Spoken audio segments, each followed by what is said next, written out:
Ya, selamat siang. Oh, siang. Oh, Siang Pak, siang. saya. Oh, dengan Pak Arya. Ya, betul sekali.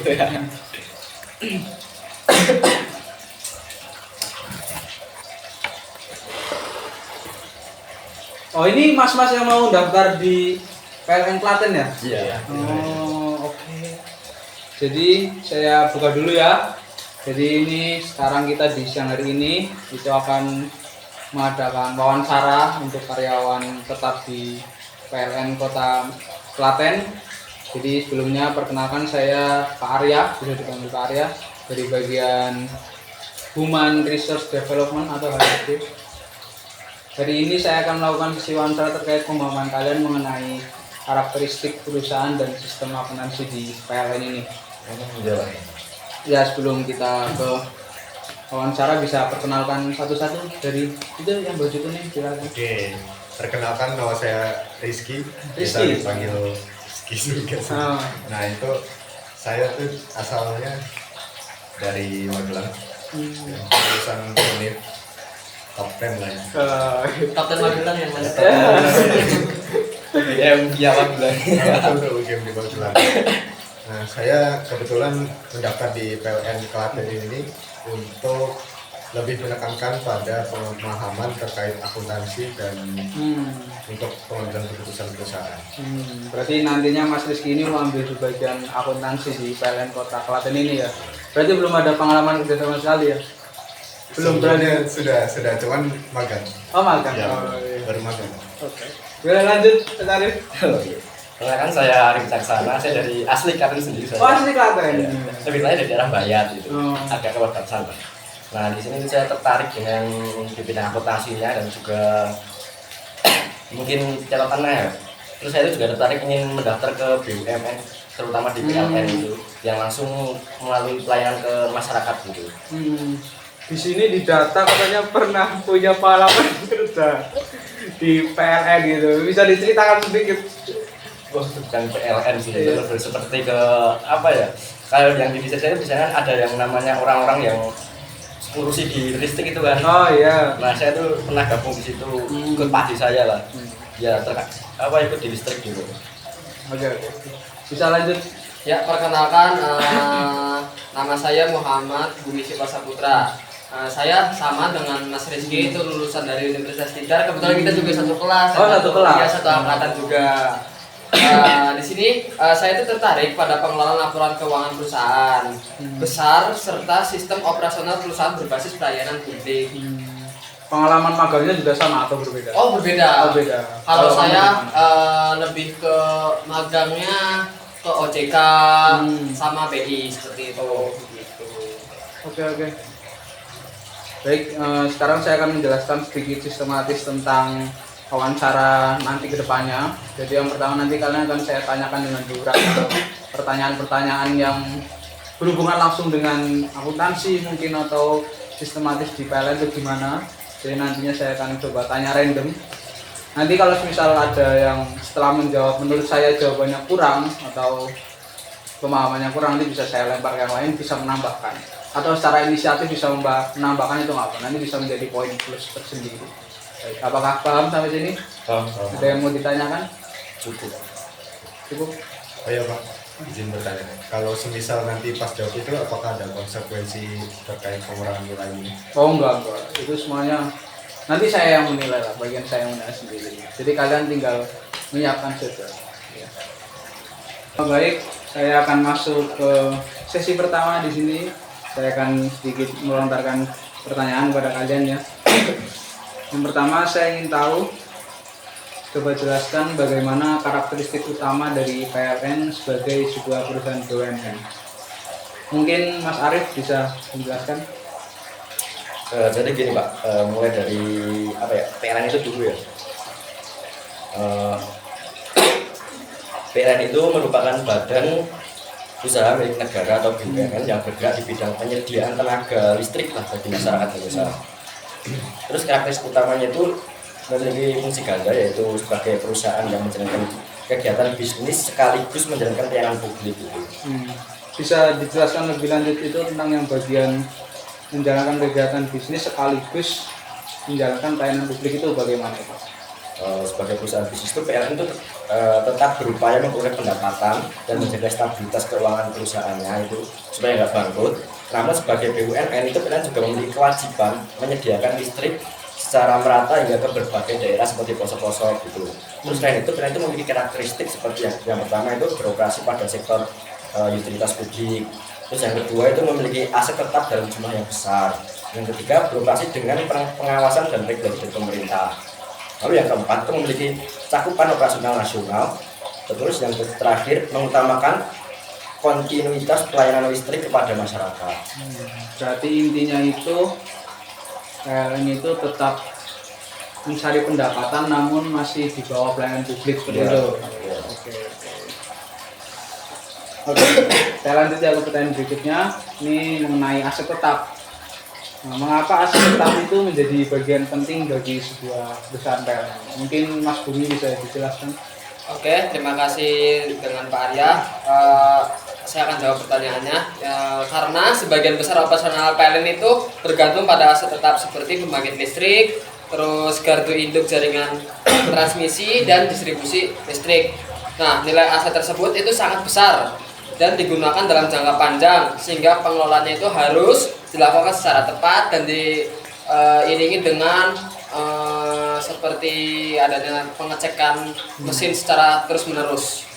Berarti normal ya kalau PLN itu memiliki aset yang besar gitu. Jelas. Oke.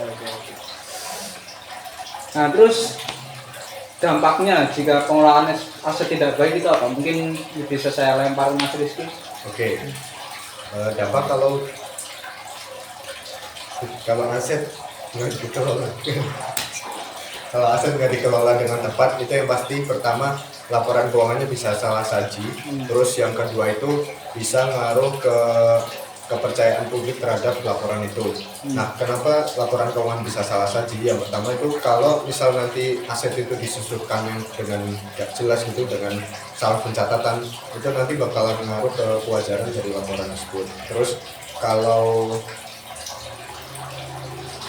misal aset itu dilaporkan nggak sesuai kenyataannya, kan nanti investor ataupun publik tuh bisa nggak percaya dengan kinerja dari PLN. Nah, maka dari itu PLN itu memerlukan sistem pengawasan dan pencataan itu yang baik agar aset perusahaan itu tetap terkontrol gitu. Baik. Ya, penjelasannya sudah cukup jelas dari kalian bertiga ya. Oke, baik. Kita masuk ke sesi berikutnya. Jika tadi saya tanya seputar karakteristik di PLN, kali ini saya akan tanya mungkin lebih spesifik tentang jurusan kalian, yaitu akuntansi ya. Jadi akan saya bertanya tentang siklus akuntansi. Baik, mungkin bisa dijelaskan mengenai siklus akuntansi di PLN, dimulai dari identifikasi transaksi hingga penyusunan laporan keuangan itu gimana? Mungkin Mas Arief bisa menjelaskan. Jadi gini Pak, tahapan dari siklus akuntansi PLN itu dimulai dari yang pertama itu identifikasi transaksi ya Pak. Itu tahap pertama kita itu dengan mengenali dan mengumpulkan semua transaksi yang ada di di perusahaan kita itu yang terjadi dalam kegiatan operasional yang dalam PLN sendiri. Terus transaksi itu harus memiliki bukti yang jelas itu seperti faktur atau kwitansi atau nota pembayaran lainnya gitu. Terus selanjutnya itu yang kedua ada penetapan jurnal. Penetapan jurnal itu setelah diidentifikasi tadi, setelah itu dicatat ke dalam jurnal umum sesuai prinsip dari debit dan kreditnya itu masing-masing gitu. Kayak contoh ya, misal kayak jika PLN dalam perusahaan PLN itu menerima pembayaran tagihan listrik itu sebesar 5 juta lah katakanlah gitu. Nah itu uang itu akan masuk ke debit kas dengan kas sebanyak 5 juta dan di kredit pendapatan listrik itu sebesar 5 juta. Terus Oke, bentar. Ini terkait pendapatan jurnal ya. Saya ingin sedikit bertanya mengenai, kan kita tahu dalam pendapatan jurnal itu pasti kan kita menggunakan sistem gitu kan yang digunakan. Pasti kita by sistem, jadi nggak manual gitu kan jurnalnya. Mungkin bisa dijelaskan, kan katanya pernah magang di bagian listrikan di Klaten kan. Apakah sistem yang digunakan itu sama dengan PLN yang sifatnya BUMN atau berbeda itu gimana? Menurut saya sih sama Pak, karena kan ini kan juga perusahaan di bidang listrik dan juga dari lingkungan juga ya yang dulu, dan mungkin untuk kenyataannya itu nggak jauh beda atau bahkan malah sama persis gitu. Oh berarti tempat kerjanya dulu juga di bawah naungan BUMN, Ya. jadi masih sama ya. Oke. Oke bisa dilanjut? Selanjutnya itu ada ke posting ke buku besarnya gitu. Nah dari data jurnal yang tadi itu kemudian kita pindahkan ke buku besar berdasarkan masing-masing akun yang tadi itu, agar di setiap akun itu dapat diketahui ya, misal kasnya itu totalnya berapa gitu di akhirnya gitu. Terus yang keempat itu ada penyusunan neraca saldo. Nah dari situ data yang diposting tadi ke buku besar itu perusahaan itu menyusun neraca saldonya untuk memastikan total saldo di debit dan di kredit yang seimbang gitu. Jadi nggak ada yang hilang transaksinya gitu. Terus yang kelima itu ada jurnal penyesuaian. Nah, ini itu diperlukan untuk menyesuaikan transaksi yang belum tercatat atau belum sesuai kondisi sebenarnya pada akhir periode itu. Jadi menyamakan gitu Ya, dengan menyamakan. aslinya. Oke. Terus yang ke-6 itu coba bisa disebutkan aja. Yang keenam itu ada penyelesaian laporan keuangan, terus yang ketujuh ada penutupan buku. Oke, cukup. Mungkin penjelasan yang penyusunan laporan keuangan bisa saya lempar ke Mas Bumi, silakan bisa menjelaskan. Penyusunan laporan keuangan sendiri itu dengan cara yang pertama itu mengumpulkan semua bukti transaksi yang ada. Yang kedua itu membuat buku kas harian, dan yang terakhir ada mengelompokkan menjadi 3 laporan utama, yaitu laba rugi, arus kas, dan neraca. Laba rugi sendiri itu adalah pendapatan yang akan dikurangi dengan beban-beban yang ada di dalam perusahaan. Terus arus kas sendiri, nah arus kas sendiri itu adalah aliran uang masuk dan keluar yang berada di dalam laporan keuangan perusahaan. Selanjutnya ada neraca. Neraca ini adalah posisi aset dan juga kewajiban. Gitu. Baik. Nah, masih ada satu tadi ya, yang penutupan buku itu ya. Ya. Mungkin bisa dijelaskan Mas Rizky. Oke, sebelum yang tadi disampaikan Mas Budi, kan biasanya kalau penutupan buku itu bakalan dilakukan habis adanya disusun laporan keuangan. Karena biasanya laporan keuangan itu harus jadi sebelum tanggal 31 Desember. Nah, di mana tanggal 31 Desember itu biasanya transaksi-transaksi itu emang udah ditutup gitu. Nah, penutupan buku itu nantinya bakalan jadi dasar, kalau di neraca itu, neraca yang akhir itu bakal jadi dasar neraca di satu awal periode itu, awal periode tahun berikutnya. Jadi itu kalau penutupan buku biasa kayak ada beberapa akun-akun yang ditutup itu, kayak misalnya akun pendapatan, terus akun beban dan lain sebagainya. Gunanya apa? Biar nanti nggak terjadi pencatatan double gitu. Biar nggak membingungin juga dan lebih Berarti intinya buat memisahkan antara periode sekarang dan untuk masa depan gitu ya. Oke. Mungkin bisa dijelaskan mengenai contoh aja deh, contoh transaksi yang umum terjadi di PLN itu apa? Bisa Mas Arif? Untuk contoh ya itu kayak misal ya pembayaran kayak yang tadi itu rekening listrik pelanggan gitu kan, pembayaran listrik itu, terus ada pembayaran bahan bakar untuk pabrik, untuk pembangkitnya gitu, terus lalu ada pembayaran untuk gaji pegawai kita di PLN gitu ya, terus pengadaan peralatan jaringan listrik juga, terus juga ada contoh di biaya pembayaran infrastruktur milik kita gitu.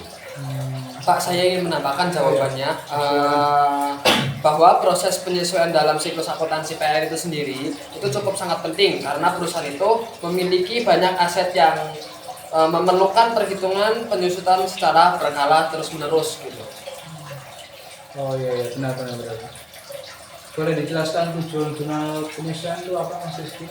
Ya, mungkin bisa mengutip dari jawabannya Mas Arif tadi terkait jurnal penyesuaian. Jurnal penyesuaian itu sebenarnya biar kalau nanti jadi dasar di laporan keuangan itu bakalan mencerminkan kondisi sebenarnya. Jadi itu kalau misal ada biaya penyesuaian atau depresiasi dari aset itu harus diakuin walaupun nggak kejadian. Kayak biasanya tuh pakai basisnya tuh udah aktual, sekarang udah mulai geser tuh ke aktual, sebelumnya kan biasa pakai basis kas. Nah, maka dari itu kan penyesuaian itu juga membantu untuk perusahaan itu menerapkan prinsip akuntansi ya berbasis aktual itu untuk syarat tepatnya itu gitu. Baik. Ya lumayan penjelasannya dari kalian bertiga. Baik, sekarang kita masuk ke sesi berikutnya. Saya ingin bertanya mengenai hal-hal yang ada di laporan keuangan PLN ya. Jadi adakah yang bisa menjelaskan mungkin mengenai laporan keuangan PLN itu gimana? Mungkin Mas Arif bisa menjelaskan. Iya Pak. Belum itu laporan keuangan PLN itu diisusun berdasarkan standar akuntansi keuangan bisa itu ya.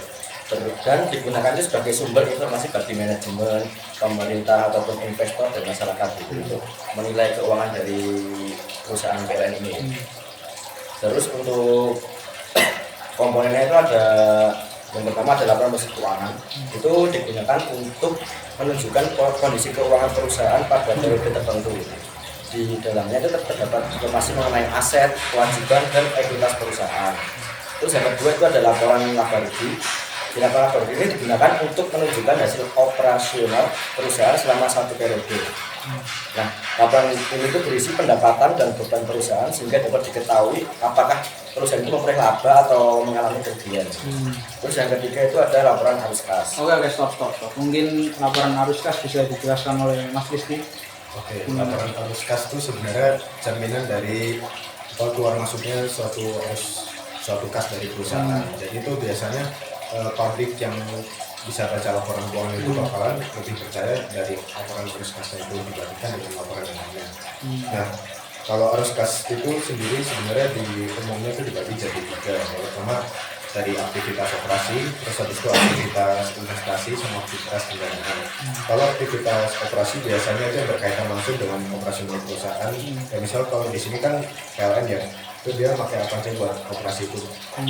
Terus kalau yang investasi berarti dia tuh ngeluarin duit gitu, ngeluarin kas misal gitu buat investasi ke apa itu aset dan sebagainya. Terus kalau aktivitas pendanaan ya buat ngedanain. Oke, cukup jelas. Bisa dilanjut Mas Arif. Untuk yang keempat itu ada laporan perubahan ekuitas. Laporan perubahan itu menunjukkan perubahan modal perusahaan itu selama satu periode akuntansi. Jadi perubahan tersebut dapat berasal dari laba perusahaan, tambahan modal, atau pengurangan modal akibat kerugian dan pembagian dividen dari perusahaannya. Gitu. Oke, tadi baru 4 ya. Ini yang terakhir kan CLK ya, benar nggak? Iya. Mungkin CLK bisa dijelaskan Mas Bumi. Oke, atas pertanyaannya, sini saya akan menjawab.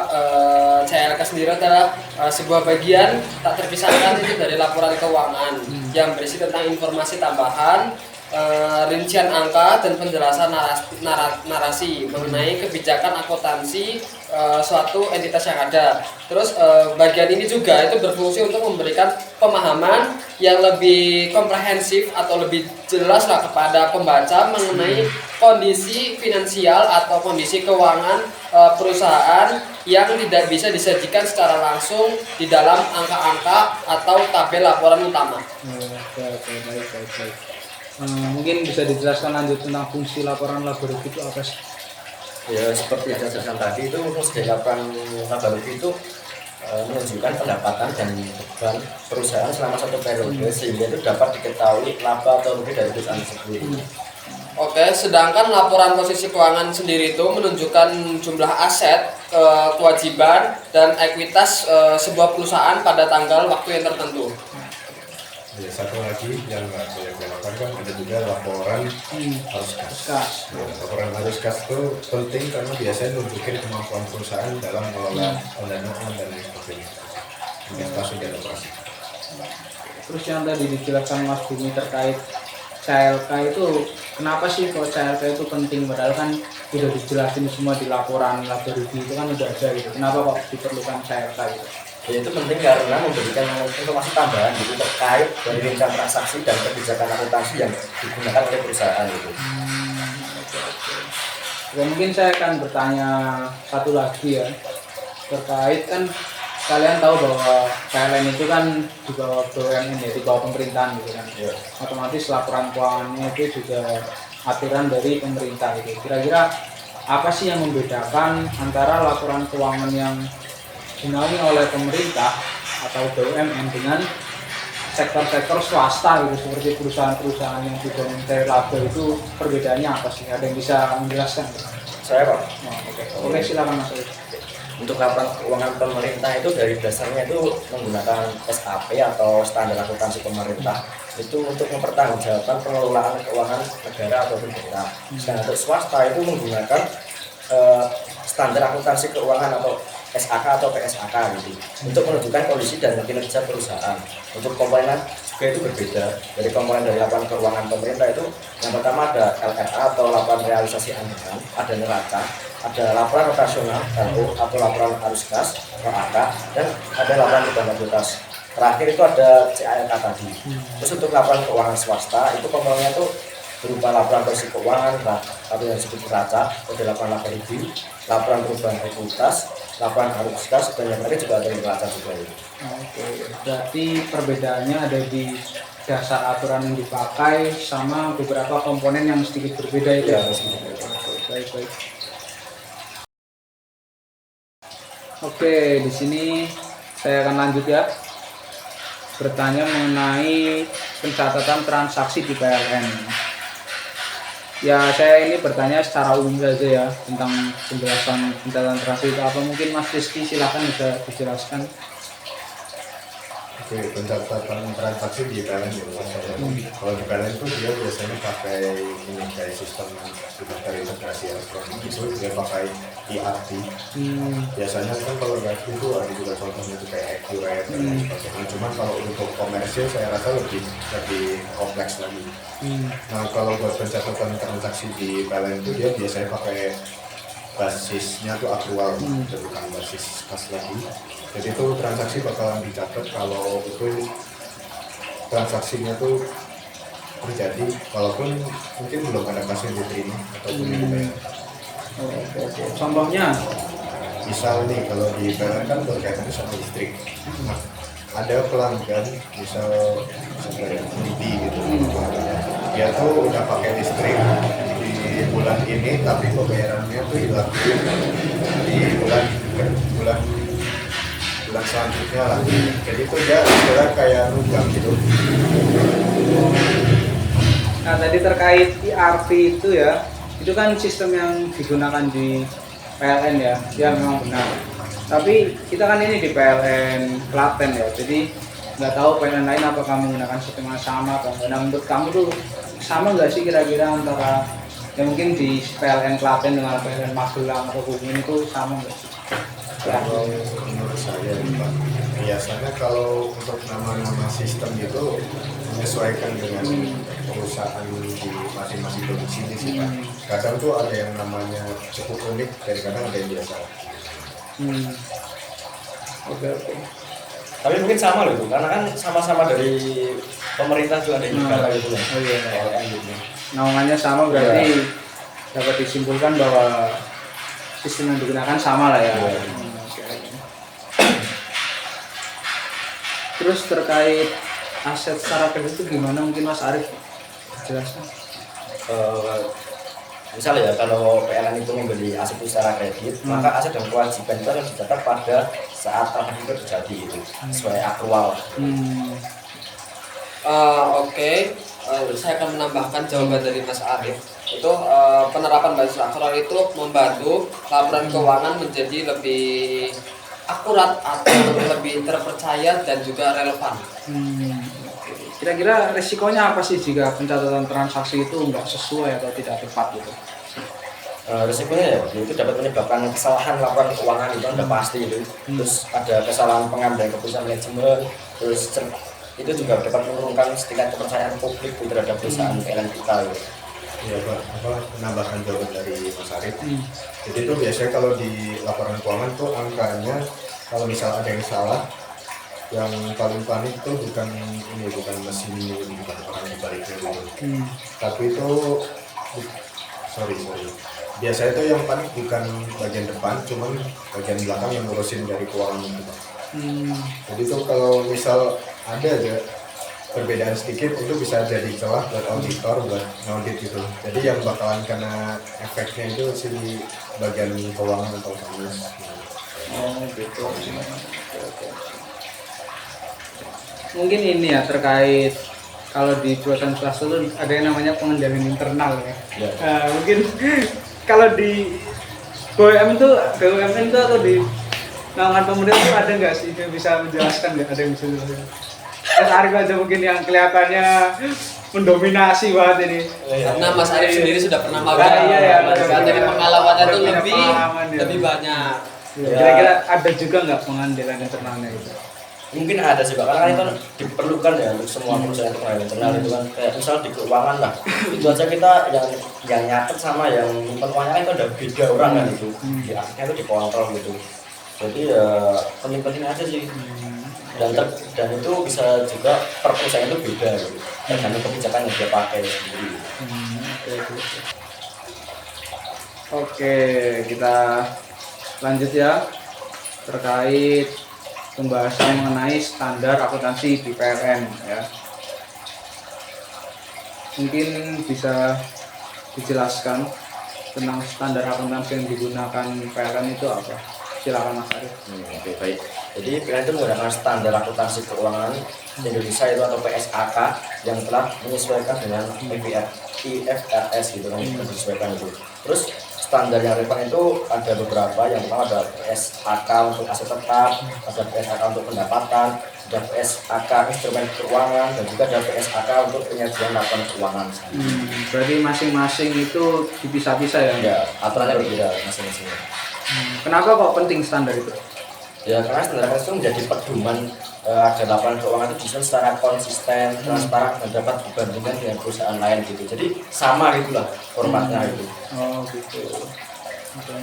Oke, standar tersebut juga, ya saya juga menambahkan ya, dari Mas Arif itu standar tadi juga itu membantu auditor dalam melakukan pemeriksaan laporan keuangan perusahaan. Jadi auditor itu dari dalam perusahaan maupun luar perusahaan, dari internal perusahaan maupun eksternal perusahaan itu dapat mempermudah gitu dalam melakukan audit laporan keuangan perusahaannya. Saya menambahkan dari pernyataan Mas Budi juga. Tadi kan pertanyaan terkait kenapa standar itu penting kan, standar laporan keuangan. Nah itu yang pasti standar keuangan itu penting buat membangun gimana trust atau kepercayaan dan kredibilitas terhadap masyarakat itu juga. Jadi kan terutama karena PLN ini termasuk badan yang melayani publik gitu kan. Meskipun hitungannya kayak perusahaan juga, cuman tuh kayak PLN harus ada nilai value gitu, nilai sendiri biar ada. Berarti biar ada reputasinya lah ya. Oke. Saya ingin bertanya sekali lagi, ini terakhir ya, pertanyaan terakhir. Kan kita tahu bahwa perusahaan PLN itu tetap bentuknya perusahaan kan, tapi kan di bawah naungan dari pemerintahan gitu kan. Nah, kenapa kok di setiap penyajian laporan keuangan gitu kan, kenapa kok antara swasta dan pemerintah itu harus dipisahkan sih? Padahal kan kita tahu bahwa namanya aja sama gitu kan, terus juga bentuknya juga mirip-mirip lah, nggak jauh beda. Tapi kenapa kok harus dipisahkan itu kenapa? Ada yang bisa menjelaskan? Saya Pak, karena itu kan dari fokusnya itu berbeda ya Pak, dari swasta maupun pemerintah. Kalau pemerintah itu fokusnya mungkin di pelayanan publik, di pengelolaan anggaran negara atau daerah, transparansi penggunaan itu dana ini juga untuk masyarakat gitu. Terus dari swasta sendiri itu fokusnya itu untuk mencari laba, untuk manajemen itu untuk perusahaan, untuk menarik investasi dan kayak gitu. Jadi orientasi di swasta itu untuk profitnya gitu, bukan untuk masyarakat. Gitu. Berarti kalau pemerintah itu lebih ke sedikit melayani publik lah ya. Oke, baik, terima kasih atas penjelasan yang telah kalian masing-masing sampaikan ya. Dari tadi awal kita berdiskusi hingga sesi ini saya melihat bahwa kalian memahami karakteristik dari PLN itu apalah. Jadi pemahaman kalian sudah saya anggap sebagai lulus lah ibaratnya ya. Ya semoga pengetahuan tersebut dapat terus dikembangkan ya apabila nantinya kalian akan bergabung atau tidak bergabung ke perusahaan ini. Mungkin yang bisa bergabung saya ucapkan selamat, dan yang tidak bisa mungkin jangan berkecil hati, bisa dicoba di lain waktu gitu kan. Dan mungkin nanti untuk pengumuman dari siapa yang nantinya bakal bergabung saya lewat telepon dulu ya, biar menjaga hubungan kalian masing-masing ya. Mungkin saya cukup sampai di sini. Terima kasih atas waktu yang telah kalian berikan untuk wawancara ini. Ya saya mendoakan yang terbaik untuk kalian bertiga ya. Saya pamit dulu ya. Ya Pak, baik terima kasih Pak. Terima kasih, Pak. Pak. Terima kasih Pak.